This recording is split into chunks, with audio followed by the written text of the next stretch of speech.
Hello everyone, आप सबका स्वागत है हमारे यूट्यूब चैनल @जॉन पटना पे। हम पढ़ रहे हैं चैप्टर मेटलर्जी और आज इसका लेक्चर 2 है। लेक्चर 1 में हमने क्या क्या देखा था, जरा मैं उसको ब्रीफली यहाँ आपको रिवाइज करा दूँ। लेक्चर 1 में हमने पढ़ा था कि मेटलर्जी में एक्सट्रैक्शंस ऑफ मेटल्स करते हैं और उस मेटल्स के लिए मेटल को एक्सट्रैक्ट करने के लिए मल्टीपल स्टेप्स होते हैं। तो one by one first step में हमारा क्या था, क्रशिंग एंड ग्राइंडिंग। स्टेप 1 में क्या था हमारा, क्रशिंग एंड ग्राइंडिंग। स्टेप 2 में क्या था हमारा, कॉन्सेंट्रेशन ऑफ ओर। स्टेप 3 में जो कॉन्सेंट्रेटेड ओर मिला है उस मेटल को मेटल के ऑक्साइड फॉर्म में डालना है, और जो मेटल ऑक्साइड मिला है अब उसको रिड्यूस करके मेटल चाहिए, और एट लास्ट प्यूरिफिकेशन। ये पूरा फ्लो चार्ट हमने लेक्चर 1 में देखा था। अब क्रशिंग एंड ग्राइंडिंग में पाउडर बनाते थे। कॉन्सेंट्रेशन ऑफ ओर में ओर के अंदर मेटल के कॉन्सेंट्रेशन को इंक्रीज और इम्प्यूरिटी के परसेंटेज को डिक्रीज करते थे। जो इसमें मेटल प्रेजेंट होते हैं उस मेटल को उसके ऑक्साइड के फॉर्म में भेजते हैं, यानी कि यहाँ पे क्या हो रहा है हमारा, ऑक्सीडेशन। और जो ऑक्साइड मिला उसको रिड्यूस कर देते हैं तो हमारा मेटल मिल जाता है फाइनली। पर ये मेटल अभी पूरा प्योर नहीं है तो प्यूरिफिकेशन की टेक्निक लगानी है। तो अब वन बाय वन हमें सारे अब पढ़ेंगे पूरा डिटेल्स में। तो पहला क्रशिंग एंड ग्राइंडिंग। पहला हमारा क्या है, crushing and grinding.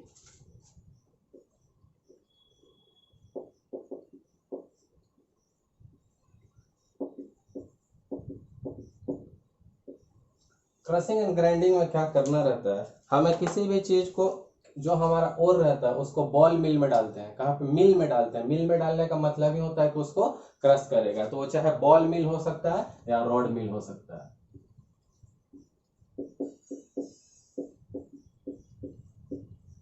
Mill word clear है, मन में आते ही हो जाएगा कि मिल में क्या होता है, चीजों को पीस के उसका पाउडर फॉर्म में बनाते हैं। तो देखिए कैसे रहता है।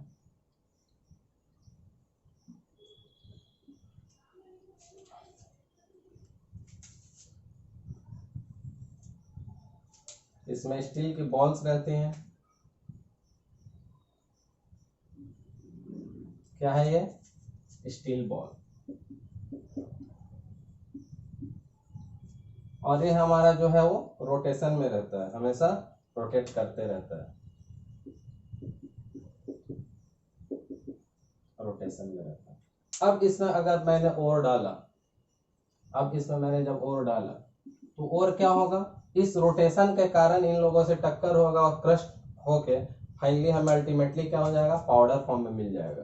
अल्टीमेटली हमको क्या मिलेगा, पाउडर फॉर्म में। सो क्रशिंग एंड ग्राइंडिंग का मेन मीनिंग क्या रहा कि हमें पाउडर बनाना है। और उससे इंपॉर्टेंट इसका एक नाम होता है पुल्वेराइजेशन। वो इंपॉर्टेंट है, पुल्वेराइजेशन।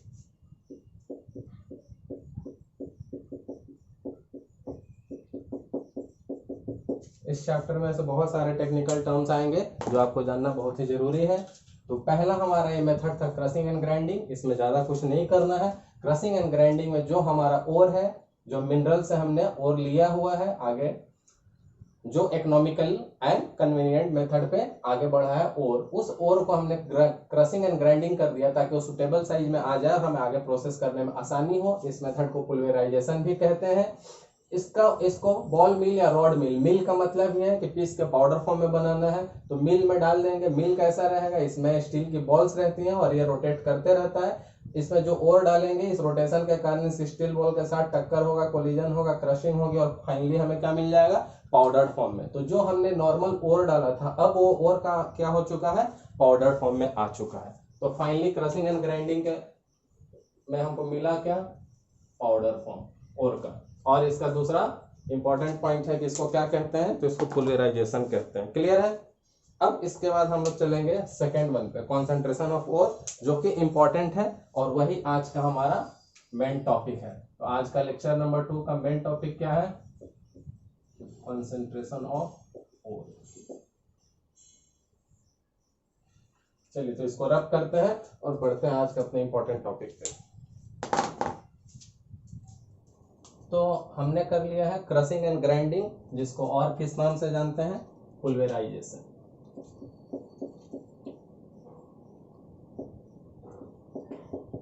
अब करने जा रहे हैं हम लोग कॉन्सेंट्रेशन ऑफ ओर, जिसको जानते हैं किस नाम से, बेनेफिक्शन।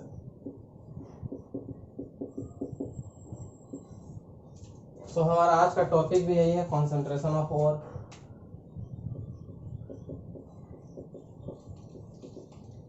यही आज का हमारा टॉपिक है, कॉन्सेंट्रेशन ऑफ ओर।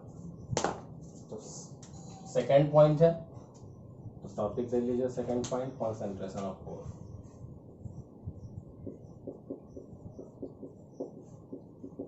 जिसको और किस नाम से जानते हैं, बेनेफिक्शन। अब बेनेफिक्शन में क्या होता है, तो बेनेफिक्शन में ऑब्वियस सी बात है कि कॉन्सेंट्रेशन ऑफ ओर में मेटल के परसेंटेज को इंक्रीज करनी है, तो इम्प्यूरिटी को बाहर करना होगा। तो परसेंटेज ऑफ इम्प्यूरिटी घटेगी और मेटल के कंटेंट या परसेंटेज बढ़ेंगे। तो removal of impurity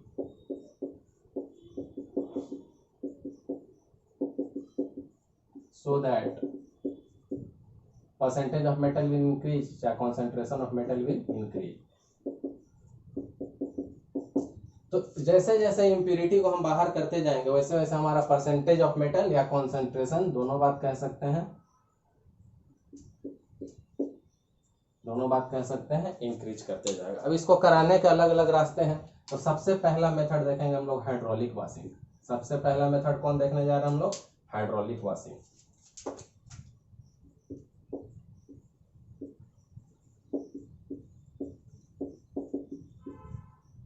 hydraulic washing जो है फिजिकल मेथड है। हमारे पास 3 फिजिकल मेथड है, कल हमने फ्लो चार्ट में देखा था। और तीनों फिजिकल मेथड से जब काम नहीं होगा तब हम लोग केमिकल मेथड पे चलेंगे। तो सबसे पहले अभी हमारा हाइड्रोलिक वॉशिंग इस किस प्रिंसिपल पे बेस्ड है, ग्रेविटी सेपरेशन। और इसका एक और नाम क्या है, वो इंपॉर्टेंट है हमारे लिए, नेविगेशन। इस चैप्टर में सारे नाम आपको पता होना बहुत ही जरूरी है। तो हाइड्रोलिक वॉशिंग का प्रिंसिपल तो आपको बहुत ही क्लियर है, पर इंपॉर्टेंट है कि इसके लिए एप्लीकेबल किसके लिए होता है। तो जनरली ये ऑक्साइड ओर के लिए एप्लीकेबल होता है। हेमेटाइट ले सकते हैं, Fe2O3 ऑक्साइड ओर्स पे लगेगा। इसका प्रिंसिपल कभी भी एग्जाम में जब भी कोई ये मेथड आए तो सबसे इंपॉर्टेंट चीज क्या है कि इसके प्रिंसिपल को लिखना। तो प्रिंसिपल ऑब्वियस ही बात है कि डिफरेंस इन ग्रेविटी होगा। अब डिफरेंस इन ग्रेविटी किस दो चीज के बीच में, तो ओर में हमारे पास क्या है, एक तरफ इंप्यूरिटी और दूसरी तरफ मेटल। इंप्यूरिटी को हम लोग गैंग भी कहते हैं, GANGUE। अब कह रहा है कि प्रिंसिपल क्या है, तो ग्रेविटी सेपरेशन। तो दोनों के ग्रेविटी में डिफरेंस होना चाहिए, दोनों के ग्रेविटी में डिफरेंस होना चाहिए। तो लिख लेंगे difference in gravity of metal and impurity, इसको क्या बोलते हैं, गैंग। अब डिफरेंस इन ग्रेविटी होना चाहिए, तो ध्यान क्या रखना है हमको यहाँ पे कि जो मेटल है हमारा हेवियर होना चाहिए और इम्प्यूरिटी जो है हमारा लाइटर होना चाहिए। इंपॉर्टेंट पॉइंट क्या है कि मेटल हमारा क्या होना चाहिए, हेवियर, और इम्प्यूरिटी या गैंग कैसा होना चाहिए, लाइटर। अब ऑब्वियस ये बात है, जो भारी चीज है वो नीचे जाएगी, जो लाइटर है हल्की वो ऊपर जाएगी। तो इस प्रोसेस को, हाइड्रोलिक वॉशिंग को समझने के लिए हम लोग एक पिक्चर ड्रॉ करेंगे, एक डायग्राम ड्रॉ करेंगे और उसके अकॉर्डिंग मैं आपको एक्सप्लेन करूंगा। तो चलिए पहले एक डायग्राम ड्रॉ करते हैं। तो आइए अरेंजमेंट समझते हैं हम लोग, हाइड्रोलिक वॉशिंग कैसे होता है। तो हम क्या करेंगे, एक हमारा फनल लेंगे और फनल की हेल्प से इसमें ओर को डाल देंगे। फनल लेंगे और फनल की हेल्प से इसमें ओर को डाल देंगे। हमें पता है कि ओर ऑलरेडी किस फॉर्म में है, क्रश किया हुआ है, पाउडर फॉर्म में। अब जो ओर अंदर जाएगा तो हम नीचे से क्या करेंगे, वाटर का एंट्री करा देंगे। यहाँ पे क्या होगा, वाटर को तेज स्पीड से अंदर भेजेंगे, पानी इसमें पूरा आने लगेगा, पूरा पानी भर जाएगा और ऊपर से हमने ओर को डाल दिया है। ओर में क्या क्या रहता है, ओर में मेटल के साथ इम्प्यूरिटी भी रहती है। हमें पता है कि जो मेटल है वो भारी है, जो मेटल है वो हेवियर है, तो मेटल हेवी होने के कारण नीचे सेटल करेगा और हम यहाँ पे कलेक्टर लगा के उसको कलेक्ट कर लेंगे। अब जो यहाँ पे मेटल आ रहा है वो हमारा कैसा ओर रहेगा, है तो ओर ही, क्योंकि अभी पूरी तरह से क्लियर नहीं है, लेकिन अब हमने उसका क्या कर लिया है, कॉन्सेंट्रेशन। तो यहाँ पे जब आया है तो अब क्या कहलाएगा, कॉन्सेंट्रेटेड ओर। थोड़ा साफ सफाई हो गया है, क्यों, क्योंकि इसकी इम्प्यूरिटी निकल के अलग आ गई है और इस इम्प्यूरिटी को क्या कहते हैं, गैंग। ध्यान से जरा समझने की कोशिश कीजिएगा। एक सिंपल ऑपरेटर है, पानी का फोर्स लिया गया है वाटर का, और वाटर के फोर्स में ऊपर से क्या डाला गया, ओर डाला गया। किसके हेल्प से, फनल के हेल्प से। और जब अंदर गिरा, और ऑलरेडी किस फॉर्म में था, पाउडर फॉर्म में। पाउडर जब अंदर गिरा, नीचे से पानी आया, उस पाउडर में कौन कौन से लोग थे, हमारे मेटल भी थे और हमारी इम्प्यूरिटी भी थी, दोनों को अलग करना था हमें। तो जो हमारा मेटल था वो हेवियर था, तो इसलिए वो पानी के साथ नीचे जाके सेटल किया, हमने यहाँ पे उसको अलग जाके कलेक्ट कर लिया, एक बर्तन लगा के कलेक्ट कर लिया। अब हमारा गैंग्यू या इम्प्यूरिटी जो था वो हल्का चीज था, तो पानी के साथ बाहर इधर से आ गया, तो दोनों अलग हो गए, हमारा कॉन्सेंट्रेटेड और इधर हमारा गैंग्यू। तो बहुत ही सिंपल है, एक बार फाइनल ब्रीफिंग कर देता हूं। हम पढ़ रहे हैं, आज का हमारा टॉपिक है concentration of ore, second step है एक्सट्रैक्शन का। कॉन्सेंट्रेशन ऑफ ओर को हम बेनिफिक्शन नाम से भी जानते हैं। इसमें हम इम्प्यूरिटी का रिमूवल करते हैं। ऑब्वियस सी बात है, जैसे जैसे इम्प्यूरिटी बाहर जाएगी, मेटल का कॉन्सेंट्रेशन अच्छा होते जाएगा या परसेंटेज ऑफ मेटल उस ओर में इंक्रीज करेंगे।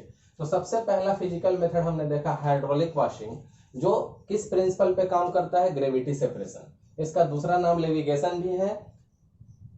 ऑक्साइड ओर के लिए यूज किया जाता है। तो प्रिंसिपल क्या कह रहा है कि डिफरेंस इन ग्रेविटी किस दो लोग में, मेटल और इंप्यूरिटीज में। सो मेटल यहाँ पे हेवियर है और इंप्यूरिटीज या गैंग लाइटर है। तो ऑब्वियस सी बात है, जब पानी का फोर्स यहाँ से जाएगा तो भारी चीज ग्रेविटी के कारण नीचे सेटल डाउन करेगी। तो और अब जब इंप्यूरिटी से अलग हो गया तो कॉन्सेंट्रेटेड और हमें यहाँ पे मिल जाएगा, और इंप्यूरिटी या गैंग पार्टिकल हल्के हैं तो यहाँ से ऊपर आ जाएंगे वाटर के फ्लो के साथ इधर। तो ऑब्वियस सी बात है, अब दोनों में सेपरेशन हो गया। हमारा यही मकसद था कि कॉन्सेंट्रेशन ऑफ ओर यानी कि मेटल के परसेंटेज को इंक्रीज करना और इंप्यूरिटी को बाहर करना। इंप्यूरिटी को हमने बाहर कर लिया और इधर जो मेटल है उसके कॉन्सेंट्रेशन अब इंक्रीज है, सो कॉन्सेंट्रेटेड ओर। तो हम इसको रब करेंगे और सेकेंड मेथड चलेंगे फिजिकल का। Clear. So concentration of ore में हमने आज क्या कर लिया है, कॉन्सेंट्रेशन ऑफ ओर में हमने अपना फर्स्ट मेथड कर लिया, हाइड्रोलिक वॉशिंग।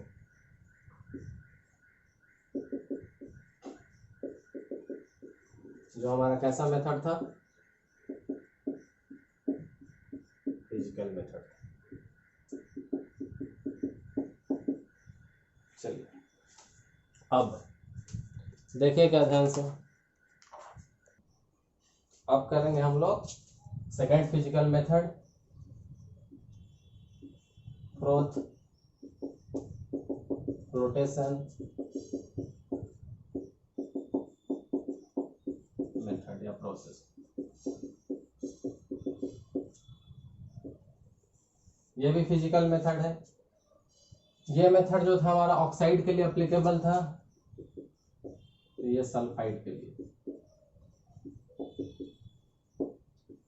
सल्फाइड के कुछ एग्जांपल्स ले सकते हैं हम लोग इसके लिए, पीबीएस, जेडएनएस, सब में ये यूज होगा सल्फाइड ओर्स में। अब फ्रोथ फ्लोटेशन मेथड के लिए भी बेस क्या रहेगा, इसके लिए भी ग्रेविटी सेपरेशन ही रहेगा। बट पिछले वाले केस में इसमें क्या था, ग्रेविटी सेपरेशन में मेटल हमारा हेवियर था, यहाँ पे अनलाइक उल्टा होगा। यहाँ पे भी क्या होगा, प्रिंसिपल अगर कोई पूछे तो क्या लिखेंगे, difference in their gravities, difference in their gravities. अब देयर कौन है, तो मेटल पार्टिकल एंड गैंग या इम्प्यूरिटीज। तो यहाँ पे क्या करेंगे, जो हमारा मेटल पार्टिकल है उसको हम लाइटर लेंगे,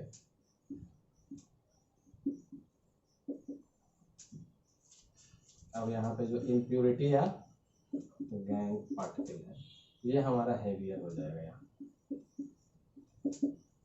तो अगर ध्यान से देखेंगे तो प्रीवियस से जस्ट उल्टा जा रहा है, वहां पे मेटल भारी था नीचे जाता था, यहाँ मेटल हल्का है तो ऊपर जाएगा, और गैंग्यू यहाँ भारी है तो गैंग्यू नीचे जाएगा, अब क्या है हमारा, इस प्रिंसिपल को हम समझने के लिए कोशिश करेंगे कि इसमें क्या क्या कर सकते हैं। तो इसके लिए भी एक डायग्राम बनाएंगे। इसका डायग्राम थोड़ा सिंपल है। एक ऐसा कंटेनर ले लेंगे,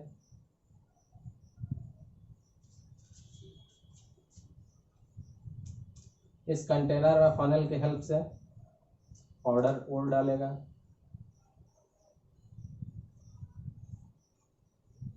पर ओर के साथ साथ यहाँ कुछ और भी चीजें डालेंगे। सिर्फ ओर डालने से हमारा काम नहीं चलेगा।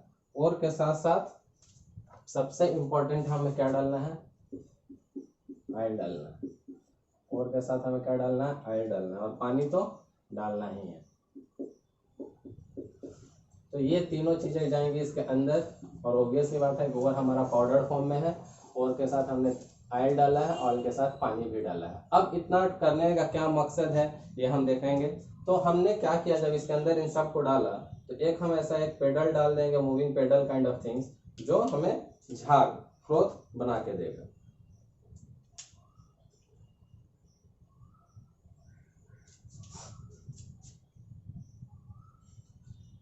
अब ऑब्वियसली बात है कि ये रोटेट करते रहेगा, मूविंग होगा। अब हम क्या करेंगे, यहाँ पे हमने ओर के पाउडर फॉर्म के साथ तेल भी डाला, पानी भी डाला, और डालने के बाद हमें झाग बनाना है। तो आखिर हम ऐसा क्यों कर रहे हैं और इसका क्या मकसद है। तो जब पानी का लेयर कहाँ तक रहेगा हमें ये देखना पड़ेगा, और सबसे बॉटम लेयर पे क्या होगा, दोनों की जगह हमें टैप लगाना होगा ताकि हम कलेक्ट कर सकें डिपेंड ऑन ग्रेविटीज के बाद जो जो हमें चीजें मिलेगी, जैसा कि हमने पिछला केस में किया था। पिछले केस में जरा ध्यान से देखिए। अब और हमारा कैसा है, सल्फाइड ओर है, और सल्फाइड है, पता है कि हमें मेटल पार्टिकल हल्के हैं, तो इसलिए हमारा जो और होगा सल्फाइड पार्टिकल या मेटल पार्टिकल वो किसके साथ चले जाएंगे, हल्के हैं इसलिए ऑयल के साथ, और जो हेवियर है गैंग हमारा वो किसके साथ मिक्स होगा, पानी के साथ। अब इसके बाद कहानी शुरू होती है एडिटिव्स की। इसमें बहुत सारे एडिटिव्स और यही इसका मेन है। इस टॉपिक में सबसे मेन यही है, ध्यान से देखिए।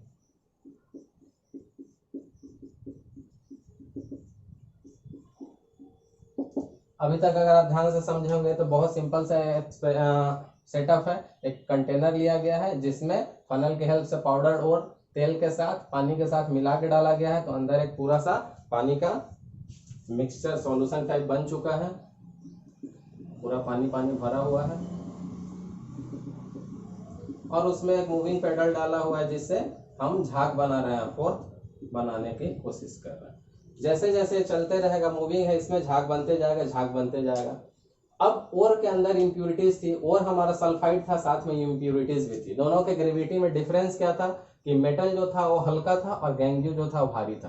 तो जो हल्की चीजें होंगी वो तेल के साथ ऊपर आने की कोशिश करेंगी झाग के साथ, जो हल्की चीज होंगी वो तेल को स्टिक करेंगी, और जो हैवी चीज होंगी वो पानी के साथ नीचे जाके बैठेगा। अब यहाँ से कॉन्सेप्ट क्या हो रहा है कि इसमें एडिटिव डालते हैं फ्रोथर्स।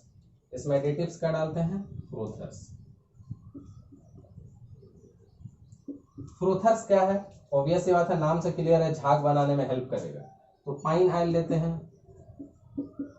पाइन ऑयल के बाद फैटी एसिड लेते हैं। जरा ध्यान से देखिएगा, फैटी एसिड का क्या मतलब है। फैटी एसिड का मतलब है डिटर्जेंट लिया हमने पढ़ा हुआ है long chain fatty acids, soap detergent के अंदर पढ़ा हुआ है। तो फैटी एसिड लेने का मतलब एक्चुअली हमने लिया है डिटर्जेंट, बट यह क्लियर करने के लिए कि हमारा अभी सॉल्यूशन किस मीडियम में आ चुका है, एसिडिक है, इसलिए हमने फैटी एसिड लिखा। तो ऑब्वियस ये बात है कि तेल और डिटर्जेंट लेंगे तो ये झाग बनाएगा, तो इसका नाम रहेगा फ्रोथर्स।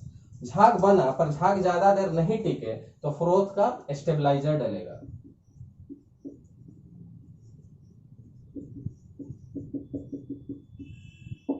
फ्रोथ का स्टेबलाइजर का मतलब झाग बने और हमारा प्रोसेस पूरा होने के पहले ही झाग खत्म हो जाए। तो उस झाग को कुछ ज्यादा देर तक सस्टेन करने के लिए हमें क्रिजोल या एनिलीन डालना होगा।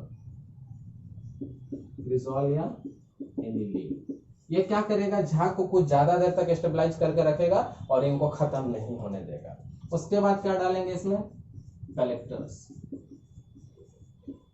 कलेक्टर्स क्या होता है, एक्चुअली नाम से ही क्लियर है कि फ्रोथर्स ने जो फोर्थ झाग बनाया, झाग जरूरी नहीं कि हमेशा सारे सरफेस पे ही हो, जो अंदर कहीं भी झाग हो सबको कलेक्ट करके सरफेस पे लेके आएगा। तो कलेक्टर्स का क्या काम रहेगा कि सारे फोर्स को कलेक्ट करके कॉमनली सबको उठा के कहाँ पे लेके आना रहेगा, इसको सरफेस पे। और ऑब्वियस सी बात है, जो झाग बन रहा है, झाग कौन है, हमारा मेटल का पार्टिकल जिसको ऊपर लाना है, तो सरफेस पे लेके कलेक्टर आएगा। इसका मतलब ही है कि कलेक्टर्स को कहीं ना कहीं सल्फाइड आयन के लिए एफिनिटी है। क्लियर सी बात है कि कलेक्टर्स वही चीज होगा जिसको एफिनिटी होगी सल्फाइड आयन के लिए।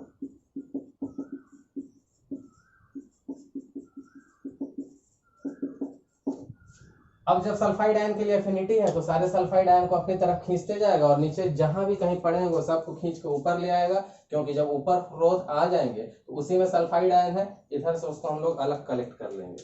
तो यहाँ पे हम लोग क्या कलेक्ट हो जाएगा, कॉन्सेंट्रेटेड ओर। और जो भी हमारी इम्प्यूरिटीज रहेंगी, इम्प्यूरिटी यहाँ पे हमारा क्या है, भारी है गैंग, तो वो हमारा नीचे जाएगा, ग्रेविटी के कारण कहाँ जाएगा, नीचे जाएगा। अगर ध्यान से देखेंगे तो पिछले केस में हाइड्रोलिक में जस्ट उल्टा हुआ था। अब कौन हमारा कलेक्टर है, तो कलेक्टर में क्या नाम लिखेंगे, potassium ethyl xanthate. Potassium ethyl xanthate क्या रहता है, जिसके पास एफिनिटी होती है सल्फाइड आयन की, और हमारा इस केस में हमारा और क्या रहेगा, सल्फाइड और ही रहेगा। तो उन सब लोगों को पूरे सॉल्यूशन से कहीं से भी खींच के कलेक्ट करके सरफेस पे लेके आएगा, इसीलिए इसका नाम है कलेक्टर। सबको सारे फोर्स को कहाँ पे लेके आएगा, सरफेस पे, ताकि इस टाइप के थ्रू वो लोग बाहर निकल जाए। और वो कौन रहता है, पोटेशियम इथाइल एक्सएंथेट। अब इसके बाद क्या है, कभी कभी ऐसा हो जाता है कि एक साथ मल्टीपल सल्फाइड और भी रहते हैं, एक साथ मल्टीपल सल्फाइड और भी रहते हैं। अगर एक सल्फाइड और हो तो ये प्रोसेस बहुत सिंपल है, इसको रिव्यू कर देता हूं। हम लोग पढ़ रहे हैं फोर्स फ्लोटेशन प्रोसेस, किसके लिए एप्लीकेबल है, सल्फाइड ओर्स के लिए। ये भी एक फिजिकल मेथड है। प्रिंसिपल क्या है, डिफरेंस इन देयर ग्रेविटीज, जो कि पिछले केस में भी था, बट अनलाइक वहां पे मेटल हेवियर थे, बट यहाँ मेटल लाइटर, वहां गैंग्यू लाइटर, यहाँ गैंग्यू हेवियर, बस यही डिफरेंस है इसमें और इसमें। क्या किया गया, जो हमारे ओर थे उसको तेल और वाटर के साथ मिला के डाल दिया गया कंटेनर में, जिसमें हमारा एक मूविंग पेडल है जो घूम रहा है, हमें फोर्स झाग बनाने में हेल्प कर रहा है। झाग बनने से क्या फायदा होगा, तेल डाला हुआ है तो लाइटर चीजें उसके साथ ऊपर जाएंगी और जो हेवी चीजें हों नीचे जाएंगी। हेवी चीजें हमारी इंप्यूरिटीज हैं, लाइटर चीजें हमारे सल्फाइड ओर्स हैं कॉन्सेंट्रेटेड फॉर्म में, क्योंकि इंप्यूरिटीज अलग हो जाएंगी तो कॉन्सेंट्रेटेड फॉर्म में इधर आएंगी। झाग बनाने वाला कौन है, एडिटिव, तो झाग बनाने वाला प्रोथर्स है, जो पाइन आयल और फैटी एसिड। तो फैटी एसिड जैसा कि मैंने आपको समझाया कि क्या हमारा डिटर्जेंट ही है, और जब जाएगा डिटर्जेंट तो झाग बनाएगा, बट झाग ज्यादा देर तक वहां सस्टेन करे, इसके लिए हम लोग प्रोथर्स के स्टेबलाइजर्स डालेंगे, जो कि हमारा क्रिजोल और एनिलीन होते हैं, तो ताकि झाग हमारा कुछ ज्यादा देर तक वहां पे सस्टेन कर सके और हम अपना ये प्रोसेस कंप्लीट कर लें। कलेक्टर क्या है, कलेक्टर है हमारा जिसके एफिनिटी होती है, जिसको एफिनिटी है सल्फाइड आयंस के लिए, सल्फाइड ओर के लिए, उन लोगों को, झाग को पूरे सरफेस सॉल्यूशन से पकड़ के सरफेस पे लेके आएगा। तो सबको पकड़ के कलेक्ट करके सरफेस पे ला रहा है, इसलिए कलेक्टर्स। और एक कौन होता है, के इथाइल एक्सेंटेट। तो यहाँ तक तो चीजें बहुत सिंपल है, बट कभी कभी क्या हो जाता है कि किसी और में सिर्फ एक नहीं दो सल्फाइड और पड़े रहते हैं, दो सल्फाइड वाले मेटल के, जैसे पीबीएस जेडएनएस एक साथ आ गए। जब एक रहता तो हमारा सपोज जेडएनएस रहता तो इधर आ जाता हमारा कॉन्सेंट्रेटेड और इधर आ जाता गैंग्यू, क्योंकि एक ही सल्फाइड और है तो आराम से हमारा काम हो जाता। बट अब दो आ जाएंगे तब क्या करेंगे उस केस के लिए, तो पहले हम लोग इसको रब करते हैं फिर आगे देखते हैं।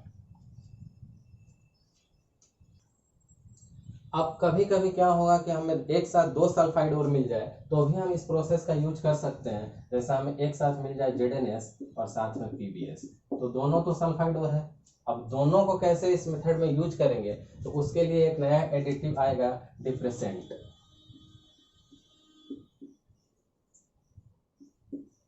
डिप्रेसेंट क्या है, अभी थोड़ा देर पहले हमने पढ़ा था, रिकॉल कीजिए, फ्रोथर्स क्या था, पाइन आयन फैटी एसिड।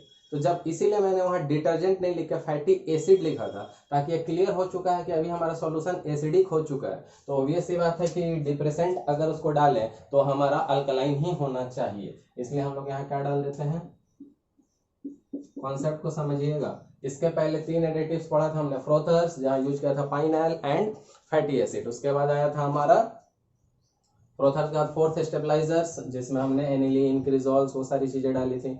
और उसके बाद आया था हमारा कलेक्टर्स, जो सल्फाइड ओर के लिए एफिनिटी रखता था, पोटेशियम इथाइल एक्सएंथेट, वो क्या करता था, हर जगह से कलेक्ट करके फ्रोथ को सरफेस पे लेके आता था। अब क्या हुआ, कंडीशन बदल गई, अब एक नहीं एक साथ और में दो सल्फाइड और है। तो अब इस प्रोसेस को कैसे अप्लाई करेंगे, तो जब क्लियर है कि हमने जो फ्रोथर्स डाला था वो अल्कलाइन एसिडिक मीडियम था, फैटी एसिड, तो अब बेसिक अल्कलाइन मीडियम डाल देंगे। अब क्या करेगा, इस डिप्रेसेंट का काम क्या होगा, ये सिलेक्टिवली किसी एक को आगे जाने देगा और दूसरे को रोक देगा। क्या करने से, फ्रोथ बनाने से। NaCN क्या करेगा, सेलेक्टिवली किसी पार्टिकुलर को बोलेगा कि तुम झाग बनाओ और दूसरे को रोकेगा। कैसे हम SPM पढ़ते थे, सिलेक्टिवली परमेबल मेम्ब्रेन, वो क्या करता था, किसी एक पार्टिकुलर को आगे जाने देता था, दूसरे को पीछे रोक लेता था। तो अब NaCN क्या है, सबसे पहले बात क्लियर है कि NaCN हमारा एल्कलाइन मीडियम है, इसमें इसको डाल देंगे। ZNS और PBS है, इसमें हमने क्या डाल देंगे, क्या डाल देना है हमें, NaCN, ZNS और PBS में। अब NaCN क्या करेगा, जाके पहले कैसे पता चलेगा कि इन दोनों में इम्प्यूरिटी कौन है, इंपॉर्टेंट पॉइंट है। तो ये सी बात है, अमाउंट देखेंगे और कोई रास्ता है नहीं, क्या देखेंगे हम लोग, अमाउंट। तो जो लेस अमाउंट में होगा उसको, तो मान लिया कि हमारा ZNS यहाँ पे लेस अमाउंट में है, तो ये इम्प्यूरिटी है, इसको हमको बाहर निकालना होगा क्योंकि इसका अमाउंट लेस है। अब इसको बाहर निकालने के लिए हमने क्या डिप्रेसेंट डाला, NaCN, जो कैसा है, अल्कलाइन। अब ये NaCN ZNS के साथ ऑब्वियस सी बात है जाकर रिएक्ट करेगा, क्योंकि इसको बाहर निकालना है, इसकी रिएक्टिविटी भी अच्छी है और एक कॉम्प्लेक्स बना देगा हमको, और वो कॉम्प्लेक्स ही सबसे इंपॉर्टेंट है।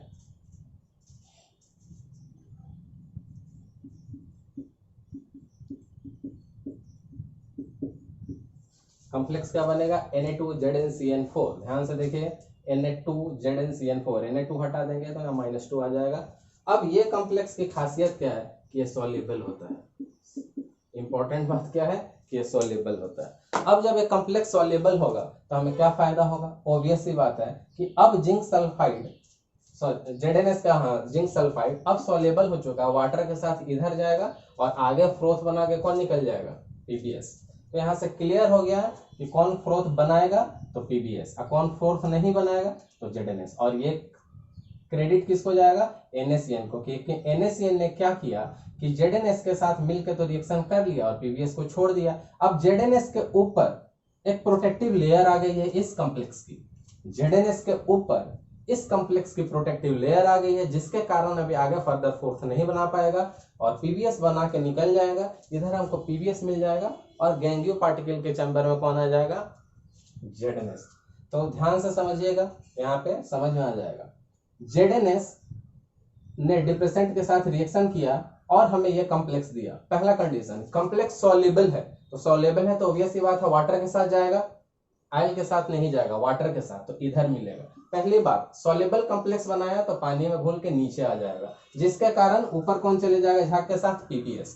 दूसरी बात, ZNS के ऊपर इसने ऐसा एक प्रोटेक्टिव कॉम्प्लेक्स बना दिया, ZNS के ऊपर एक प्रोटेक्टिव लेयर फॉर्म कर दिया, इसलिए भी ZNS फॉर्म नहीं कर पाएगा फ्रोथ, और फॉर्म कर कौन कर लेगा, PBS। तो इस कारण PBS आगे बढ़ जाएगा और ZNS फोर्थ ना फॉर्म करने के कारण, सॉल्युबल होने के कारण इधर आ जाएगा। अब प्रॉब्लम यह है कि जब ये प्रोसेस पूरा हो गया तो हमने तो ये पा लिया, लेकिन अभी भी इंप्यूरिटी के चैम्बर में कौन बचा हुआ है, ZNS। अब क्या करेंगे, तो लास्ट में हम एक्टिवेटर डाल देंगे। जब एक पूरा सेपरेट होकर निकल चुका है, इसको अब इंप्यूरिटी से निकालेंगे गैंग वाले चैम्बर से और एक्टिवेटर्स डाल देंगे। एक्टिवेटर्स का काम क्या होता है, CuSO4। एक्टिवेटर्स क्या करेंगे, जो डिप्रेस्ड हो चुके सल्फाइड कोर्स हैं उनको फिर से एक्टिवेट कर देगा और वापस नॉर्मल प्रोसेस में, दो सल्फाइड और की जगह एक सेपरेट हो चुका है, एक ही है, तो नॉर्मल प्रोसेस डालेंगे, सल्फाइड वाले इधर आएंगे, आल के साथ चिपक के इंप्यूरिटी इधर आएगी। क्यों, क्योंकि इंप्यूरिटी हैवी थी। तो बहुत ध्यान से अगर समझ लेंगे तो मैं एक बार फाइनल, क्योंकि ये इंपॉर्टेंट है आपके बोर्ड पॉइंट ऑफ व्यू से भी। फ्रोथ फ्लोटेशन मेथड किसके लिए एप्लीकेबल है, सल्फाइड ओर्स के लिए। प्रिंसिपल क्या है, ग्रेविटी सेपरेशन, वो तो पीछे वाले में भी था, हाइड्रोलिक में भी, बट दोनों में अंतर क्या था कि हाइड्रोलिक वाले में जो मेटल थे वो हेवियर थे, जो इंप्यूरिटी थे वो लाइटर थी। यहाँ पे मेटल लाइटर है और इंप्यूरिटी हेवियर है, तो मेटल लाइटर है तो ऊपर के चैम्बर में, इंप्यूरिटी हेवियर है तो नीचे में। सबसे पहले इसमें हमने क्या डाला था, एडिटिव्स, फ्रोथर्स में क्या था, fine oil and fatty acid. Fatty acid मैंने क्लियर किया था कि वो हमारा डिटर्जेंट है, लॉन्ग चेन फैटी एसिड जो होते हैं हमारे सोप एंड डिटर्जेंट होते हैं, तो डिटर्जेंट है। पर एसिड क्यों लिखा, ताकि आगे जब मैं डिप्रेशन डालूं तो आपको क्लियर हो कि एसिड बेस का रिएक्शन न्यूट्रलाइजेशन का चल रहा है, उसको डिप्रेस कर रहा है, उसको खत्म कर रहा है, कैंसिल आउट कर रहा है। अब उसके बाद हमने डाला था फोर्थ स्टेबलाइजर्स, क्रिजोल, एनिलीन। उसके बाद हमने डाला फोर्थ स्टेबलाइजर, क्यों? क्योंकि झाग बने और जब तक मेरा प्रोसेस हो तब तक वो सस्टेन करे, हमारे प्रोसेस पूरा होने के पहले झाग खत्म नहीं हो। उसके बाद डाला था हमने कलेक्टर्स। कलेक्टर्स क्या था हमारा? पोटेशियम इथाइल एक्सेंट्रेट था। वो क्या करता था? उसके पास सल्फाइड ओर के लिए एफिनिटी थी, वो सारे जगह से खींच के कलेक्ट करके लाके सरफेस पे देता था ताकि हम सरफेस से इधर इसको निकाल लें और बच जाए। लेकिन प्रॉब्लम तब आने लगी जब एक के साथ मल्टीपल सल्फाइड ओर्स थे। तो अब क्या करेंगे? तो दोनों में कोई एक झाग बनाए, फ्लोथ बनाए और दूसरा नहीं बनाए। इसके लिए हमने डिप्रेशन डाला जो कि एसपीएम सेलेक्टिवली काम करेगा। तो एक को रोकेगा, एक को जाने देगा। किसको रोकेगा और कौन इंप्यूरिटी है कैसे पता चलेगा? तो दोनों का अमाउंट चेक कर लेंगे, जिसकी अमाउंट कम होगी उसको निकाल देंगे इंप्यूरिटी, जो ज्यादा अमाउंट में पाई जाएगी वो वाला मेटल हम पहले अचीव कर लेंगे। तो जेडएनएस में हमने कौन सा डाला डिप्रेसेंट? NaCN। NaCN क्यों डाला? क्योंकि अल्कली, क्योंकि फैटी एसिड डाला हुआ है एसिडिक।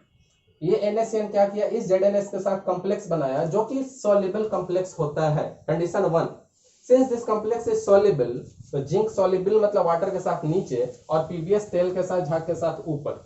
सेकंड, इस ZnS के ऊपर इसने एक कॉम्प्लेक्स बना दिया जो इसके लिए प्रोटेक्टिव लेयर का काम किया, और इस प्रोटेक्टिव लेयर के कारण यह फर्दर फोर्थ नहीं बना सकता है, तो ये बनाएगा। तो प्रोटेक्टिव लेयर के कारण झाग नहीं बना, ये नीचे और पीबीएस बाहर। अब जब पीबीएस पूरी तरह से बाहर जा चुका है तो हमारा ये गैंग चेंबर में पड़ा हुआ है सल्फाइड। भले उसके परसेंटेज कम हो बट अभी भी एक और पड़ा हुआ है जहां से सल्फाइड मिलने के चांसेस हैं। तो अब लेकिन ये सल्फाइड डिप्रेस हो चुका है ड्यू टू द डिप्रेसेंट। इसके ऊपर एक लेयर है, सॉल्युबल फॉर्म में पड़ा हुआ है। अब इसमें एक्टिवेटर डालेंगे कॉपर सल्फेट का, इसको एक्टिवेट कर देंगे और तब सेम प्रोसेस रिपीट कर देंगे, क्योंकि ये हट चुका है, सिर्फ ये अकेला बचा हुआ है। तो ऊपर वाले में सल्फाइड वाले और नीचे गैंग आ जाएंगे। लेकिन यहाँ के बाद एक क्वेश्चन और बहुत ही इंपॉर्टेंट बनता है कि हमने सल्फाइड ओर को डिसॉल्व करने के लिए ये आयल क्यों लिया, पानी में डिसॉल्व क्यों नहीं किया? पानी में भी तो फ्रोथ दे सकता था, तो हमने पानी में डिसॉल्व क्यों नहीं किया? यहाँ का ये बहुत ही इंपॉर्टेंट क्वेश्चन है कि सल्फाइड ओर जब हमने डिसॉल्व किया तो पानी में भी जा सकता है, पानी में भी झाग बनता है, अच्छा झाग बनता है। फिर ये तेल डालने की जरूरत क्या पड़ी, ऑयल डालने की जरूरत क्या पड़ी? तो इसका आंसर क्या है कि सल्फाइड जो है इनके साइज बड़ी है और बड़े साइज का हाइड्रेशन बहुत मुश्किल होता है, तो इनका हाइड्रेशन टफ होगा, तो इनके लिए हमने क्या डाला है? ऑयल डाला है।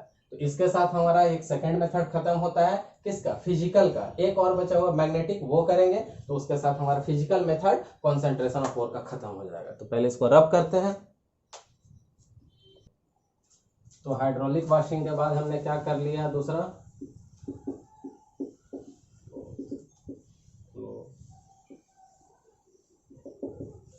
मेथड या प्रोसेस।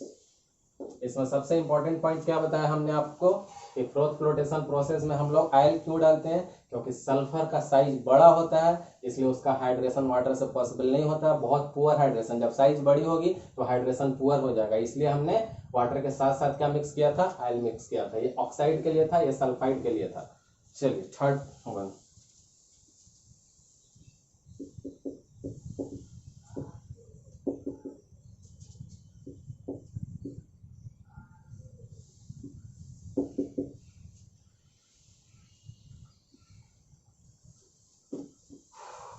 Magnetic separation.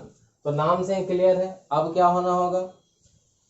ओर के अंदर जो हमारे मेटल के पार्टिकल्स हैं और हमारे जो गैंग पार्टिकल्स हैं, इंप्यूरिटीज हैं, एक को मैग्नेटिक होना होगा, एक को नॉन मैग्नेटिक, तब ये सेपरेशन इजी हो जाएगा। तो कैसे होगा देखते हैं।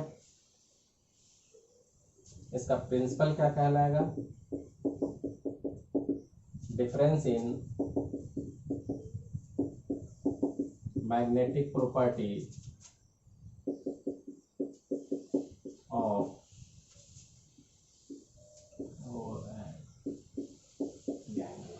अब ओर के अंदर जो मेटल पार्टिकल प्रेजेंट रहते हैं उनका मैग्नेटिक प्रॉपर्टी, ओर के अंदर एक्चुअली जो मेटल पार्टिकल प्रेजेंट रहते हैं उनका, और इम्प्यूरिटी का। और कहने का मतलब क्या है? ओर के अंदर प्रेजेंट रहने वाले जो हमारे मेटल पार्टिकल्स हैं जिसको हमको सेपरेट करना है। तो चाहे ये हमारा मैग्नेटिक हो तो ये नॉन मैग्नेटिक, और अगर ये नॉन मैग्नेटिक है तो ये मैग्नेटिक, ताकि इजिली सेपरेट कर सके एक मैग्नेट की हेल्प से। अब इसमें कैसा कंडीशन रहता है देखिए।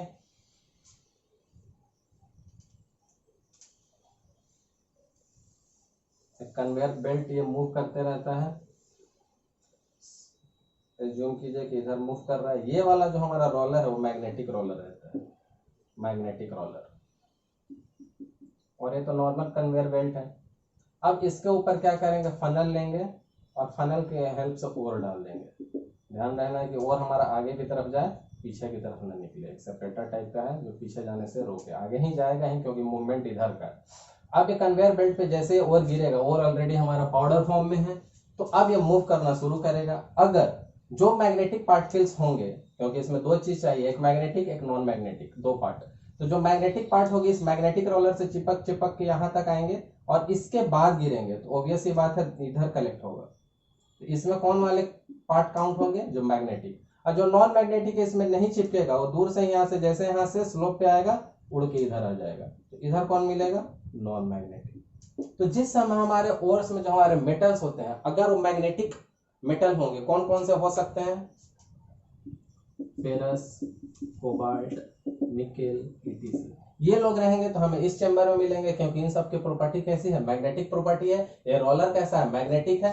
कन्वेयर बेल्ट पे जैसे ही और पाउडर फॉर्म में पड़ेगा, सिंस मूवमेंट इधर है, इधर से मुड़ते आएगा, ये जो रोलर है ये वाला, ये हमारा मैग्नेटिक है, तो मैग्नेटिक वाले को चिपका के रखेगा। इसके आगे से इधर लेदर बेल्ट है, कन्वेयर बेल्ट, तो जैसे ही यहाँ से मैग्नेट का कॉन्टेक्ट छूटेगा यहाँ गिर जाएगा। और जो लोग नॉन मैग्नेटिक है उनको मैग्नेटिक रोलर से मतलब नहीं है, जैसे ही स्लोप पे आएंगे इधर गिर जाएंगे। तो दोनों सेपरेट करना ही मेरा मेन मेरा मोटो था। तो मैग्नेटिक के केस में हमारे मेटल्स कौन रहेंगे, ferrous, cobalt and nickel, and non magnetic के केस में कौन रहेंगे, Sn, Cr, Mn।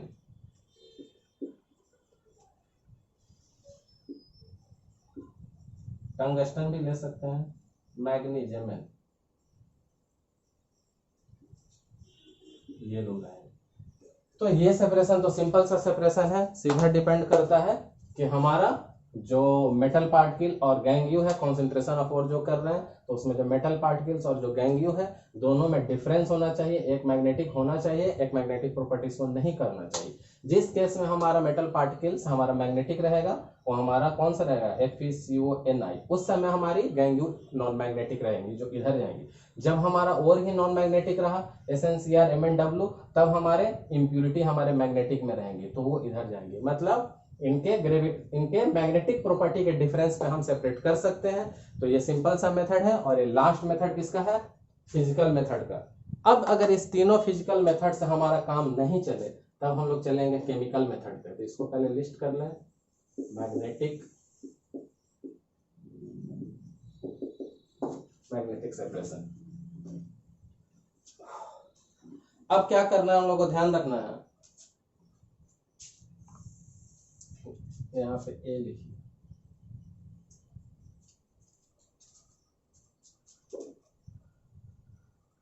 Magnetic separation. अब जरा ब्रीफली रिकॉल कीजिए, ये ऑक्साइड के लिए था, ये सल्फाइड के लिए था, और ये उसके लिए था। इन दोनों में क्या डिफरेंस था, दोनों में ही ग्रेविटी का डिफरेंस था, बट एक में metal heavier or impurity lighter, दूसरे केस में मेटल लाइटर इम्प्यूरिटी हेवियर, एक ऑक्साइड दूसरे सल्फाइड।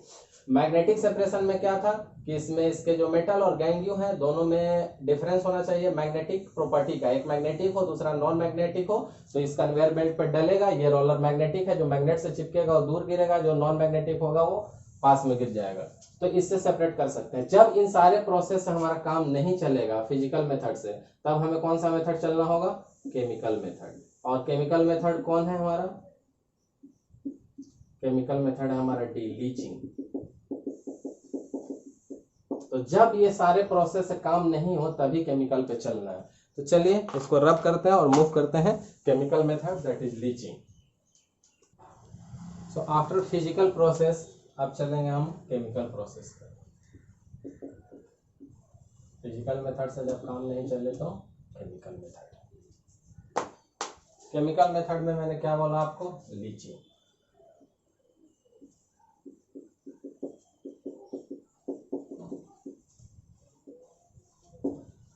तो जब फिजिकल मेथड पूरा टेक्निक सारा फेल हो जाए तभी हम केमिकल मेथड की तरफ चलेंगे। और ऑब्वियस ही नाम बात है कि इसका नाम है केमिकल मेथड। तो इसमें जो इम्प्यूरिटी को हटाएंगे with the help of chemical reagent, removing impurities, या उसको क्या बोलते हैं हम लोग, gang, with the help of chemical reagent.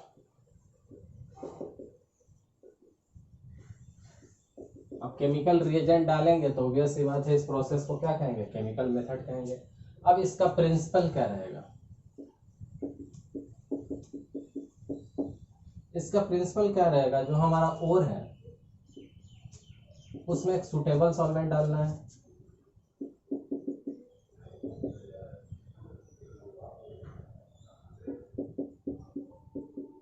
Suitable किस मायने में, सुटेबल इस मायने में कि इस ओर में जो इम्प्यूरिटी प्रेजेंट है, ऑब्वियस सी बात हम कंसंट्रेशन कर रहे हैं तो अभी जो ओर है उसमें इम्प्यूरिटी प्रेजेंट है, और लिखने का मतलब ओर में क्या इम्प्यूरिटी भी है।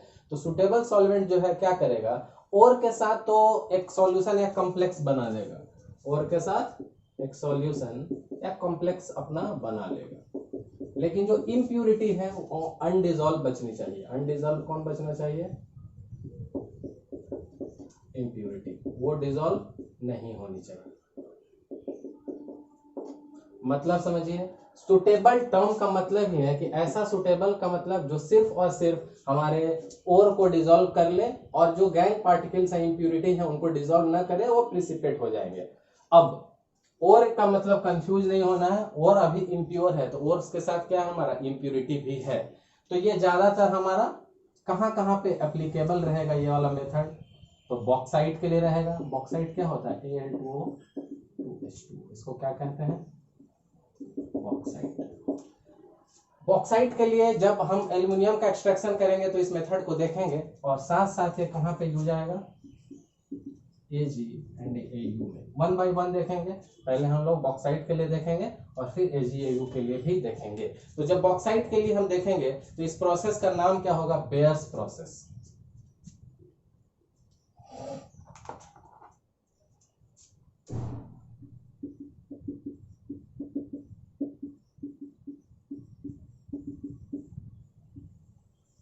बॉक्साइट और जो लेते हैं उसमें कौन कौन सी इंप्यूरिटी होती है, तो ये जो बॉक्साइट और होता है इसमें कैसी कैसी इंप्यूरिटीज होती हैं, बॉक्साइट और में कैसी कैसी इंप्यूरिटीज रहती हैं। तो एक सिलिका की इंप्यूरिटी रहती है, टाइटेनियम की भी रहती है और आयरन का भी।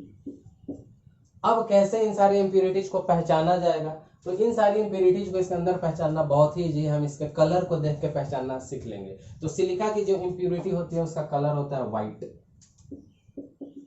और आयरन वाली जो इंप्यूरिटी होती है उसका कलर होता है रेड। तो हमारे सिलेबस में ज्यादातर इंप्यूरिटी सिलिका सैंड वाली रहती है, ज्यादातर हमारे सिलेबस में इंप्यूरिटी कौन मिलेगी हमें, सिलिका SiO2, रेत बालू।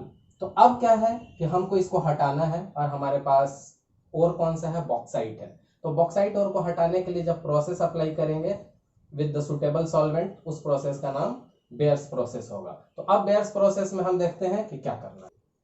तो जो हमारा बॉक्साइट है उसको लिख लेंगे। अब बॉक्साइट को इस प्रिंसिपल के हिसाब से क्या करना है, सुटेबल सॉल्वेंट डालना है। तो इसका सुटेबल सॉल्वेंट कौन होगा, सोडियम हाइड्रोक्साइड, और उसका सॉल्यूशन बनाना है तो पानी भी डालना पड़ेगा। पानी डालने के बाद एक कॉम्प्लेक्स बनाएगा, एक सॉल्यूशन बनाएगा। वो कॉम्प्लेक्स क्या होगा, 2NaAlOH4। अब इसका नाम क्या होता है, सोडियम एल्यूमिनेट। ध्यान से देखिए क्या है प्रिंसिपल, क्या है हमारा, और जो होगा जिसमें इंप्यूरिटी भी है उसको एक ऐसे सुटेबल सॉल्वेंट में डालेंगे जो और के साथ डिसॉल्व हो जाए लेकिन गैंग पार्टिकल या इंप्यूरिटी को अनडिसॉल्व कर दे। तो जो हमारा और था, क्योंकि हम बात बॉक्साइट की कर रहे हैं, हमने इसका सुटेबल सॉल्वेंट क्या डाला है, सोडियम हाइड्रोक्साइड, और सॉल्यूशन बनाने के लिए पानी डाला है। अब जो हमारा कॉम्प्लेक्स बना है वो है हमारा sodium aluminate 2NaAlOH4 sodium aluminate. ये हमारा जो कॉम्प्लेक्स बना है वो सॉल्युबल कॉम्प्लेक्स है। सो ऑब्वियस सी बात है जो बाकी इंप्यूरिटी हो अनडिसॉल्व रह जाएंगी, वो अलग हो जाएंगी। लेकिन हमने जो बोला कि एल्युमिनियम बॉक्साइट के अंदर एक जो इंप्यूरिटीज होती हैं जनरली हम आंख से देख के बता सकते हैं। जो सिलिका की इंप्यूरिटी होगी व्हाइट, आयरन की इंप्यूरिटी होगी रेड, और मैक्सिमम हमारे सिलेबस में सिलिका की इंप्यूरिटी ही रहती है। तो अगर सिलिका की इंप्यूरिटी है तो हम उसको क्या करेंगे, सिलिका की इंप्यूरिटी का मतलब क्या है कि ये एसिडिक है, तो इसके ऊपर भी बेस NaOH हमने डालना ही है, और ये हमें क्या दे देगा,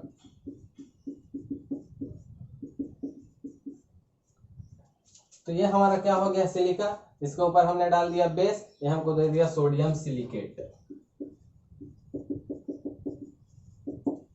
अब क्या करना है ध्यान से देखिए। अभी सिर्फ हमने एक इसमें सुटेबल सॉल्वेंट डाला है, हमारा कॉम्प्लेक्स बन गया है, बट अभी भी इस कॉम्प्लेक्स से हमारा काम हुआ नहीं है, अभी हमारा कॉम्प्लेक्स फॉर्म में है। देखिए इसको आगे क्या करते हैं। मीनवाइल क्या था कि हमारा जो है हमारा ये व्हाइट इंप्यूरिटी था वो भी इस बेस से रिएक्ट करके एक सिलिकेट बना चुका है। अब आगे चलते हैं और देखते हैं क्या करना है। तो ये जो हमारा सोडियम एल्यूमिनेट है इसको लेते हैं।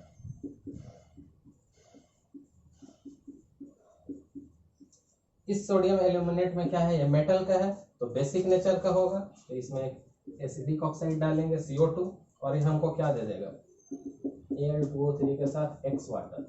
कुछ मॉलिक्यूल सब इसमें पानी आ जाएंगे और साथ में हमको क्या निकल जाएगा, 2NaHCO3। जरा ध्यान से देखिए, पहले हमने जो बॉक्साइट लिया उसमें एक सुटेबल रिएजेंट डाला, सॉल्यूशन बनाया, हमको ये एल्यूमिनेट कॉम्प्लेक्स मिला, सॉल्यूशन या कॉम्प्लेक्स, और बाकी सारी जो चीजें बची हुई थी वो सारे अनडिजॉल्व फॉर्म में इंप्यूरिटी के फॉर्म में अलग हो गई। जो हमको आंख से दिखने वाला इंप्यूरिटी था सिलिका उसको भी हमने अलग कर लिया है। अब ये वाला कॉम्प्लेक्स हमारा अभी भी बचा हुआ है जिससे हमको मेटल अलग करना है। तो इसमें क्या किया हमने, सिंस से हमारा मेटल है तो ये हमारा क्या रहेगा, मेटल है तो हमारा बेसिक फॉर्म में रहेगा, तो एसिडिक ऑक्साइड डाल दिया और इसमें क्या हुआ, इसके हाइड्रेट आ गए, कुछ पानी अभी इसमें बचे हुए हैं और ये सेपरेट होकर निकल गए। जो पानी बचा हुआ है उसको निकालने के लिए क्या करेंगे, हीट कर देंगे Al2O3, और जो कुछ वाटर है इसमें इसका हाइड्रेशन इसको हीट कर देंगे 1470 केल्विन पे, तो पानी सारा उड़ जाएगा, हमको क्या मिल जाएगा Al2O3, और जितना पानी था उतना निकल जाएगा। अब ये जो एल्यूमिना आया ये हमको अब थोड़ा प्योर फॉर्म में आया है, ऑलमोस्ट काफी प्योर हो चुका है। अब यहां से हमने जो काम किया है सिर्फ इनके लिए किया है, बॉक्साइट। इस दोनों में से मैं एक को बता दूंगा, दूसरा आप खुद से कर लेंगे। इसमें थोड़ा सा डिफरेंस है, तो इसमें Ag का हम देख लेंगे, Au आप खुद से कर लेंगे। तो इसको रब करते हैं, उससे पहले एक बार फाइनल ब्रीफ कर दूं। लीचिंग क्या है, केमिकल प्रोसेस है, जब फिजिकल प्रोसेस से काम नहीं चले कॉन्सेंट्रेशन ऑफ ओर का तब अप्लाई करेंगे। सिंस ये हमारा केमिकल प्रोसेस है, क्यों, क्योंकि इसमें जो हम इम्प्यूरिटी को हटा रहे हैं विद द केमिकल रिएजेंट, वो एक सुटेबल रिएजेंट होना चाहिए, सॉल्वेंट होना चाहिए जो और पार्टिकल को डिजोल्व कर ले पर उसमें प्रेजेंट इंप्यूरिटी को अनडिजोल्व कर दे, ताकि हम आसानी से सेपरेट कर ले। हमने अप्लाई किया बॉक्साइट के लिए, जिसको बॉक्साइट के केस में इस प्रोसेस को बेयर्स प्रोसेस कहते हैं। वी नो दैट बॉक्साइट में कैसी इंप्यूरिटी रहती है, सिलिका फिर सबके ऑक्साइड होते हैं जो आंख से देख के पता कर सकते हैं उनके कलर वाइज। जनरली हमारे सिलेबस में सिलिका वाली इंप्यूरिटी होते हैं जिसमें हम बेस डाल के इसको सेपरेट कर लेते हैं। ये हमारा जो बॉक्साइट है इसमें सुटेबल सॉल्वेंट डाल के जो सॉल्यूशन बना या कॉम्प्लेक्स बना, बाकी इंप्यूरिटी अलग। इस कॉम्प्लेक्स को हमने CO2 यानी कि ये कॉम्प्लेक्स हमारा बेसिक है इसलिए हमने इसको एसिडिक के साथ ट्रीट कर दिया, और हमारा ये कुछ वाटर आ गया कुछ मॉलिक्यूल और ये सेपरेट हो गया। इस वाटर मॉलिक्यूल को हटाने के लिए हमने हीट कर दिया। अब pure alumina, almost pure, purification technique तो अभी भी दूर है, और ये जो वाटर मॉलिक्यूल थे निकल गए। इसके बाद ये प्रोसेस थोड़ा सा चेंज होगा फॉर Ag और सिमिलरली होगा Au। तो Ag के लिए मैं दिखाता हूँ और Au का आप खुद करेंगे। तो पहले मैं इसको रब करता हूँ। अब देखते हैं हम लोग Ag के लिए। तो अब एग्जांपल कौन सा हमारा, Ag के लिए लीचिंग अप्लाई करना है। Ag में हमको क्या डालना है, Ag में सबसे पहले पता है कि जो भी हमारे ओर्स होंगे उसमें क्या छुपा हुआ रहेगा, ओर्स के साथ साथ कुछ ना कुछ इंप्यूरिटी भी रहती है, और उसके साथ हमको एक सुटेबल सॉल्वेंट डालना होगा। तो हमने डाल दिया NaCN। NaCN हमारा यही केमिकल रिएजेंट है जो जाके इसके साथ सॉल्युबल कॉम्प्लेक्स बनाएगा।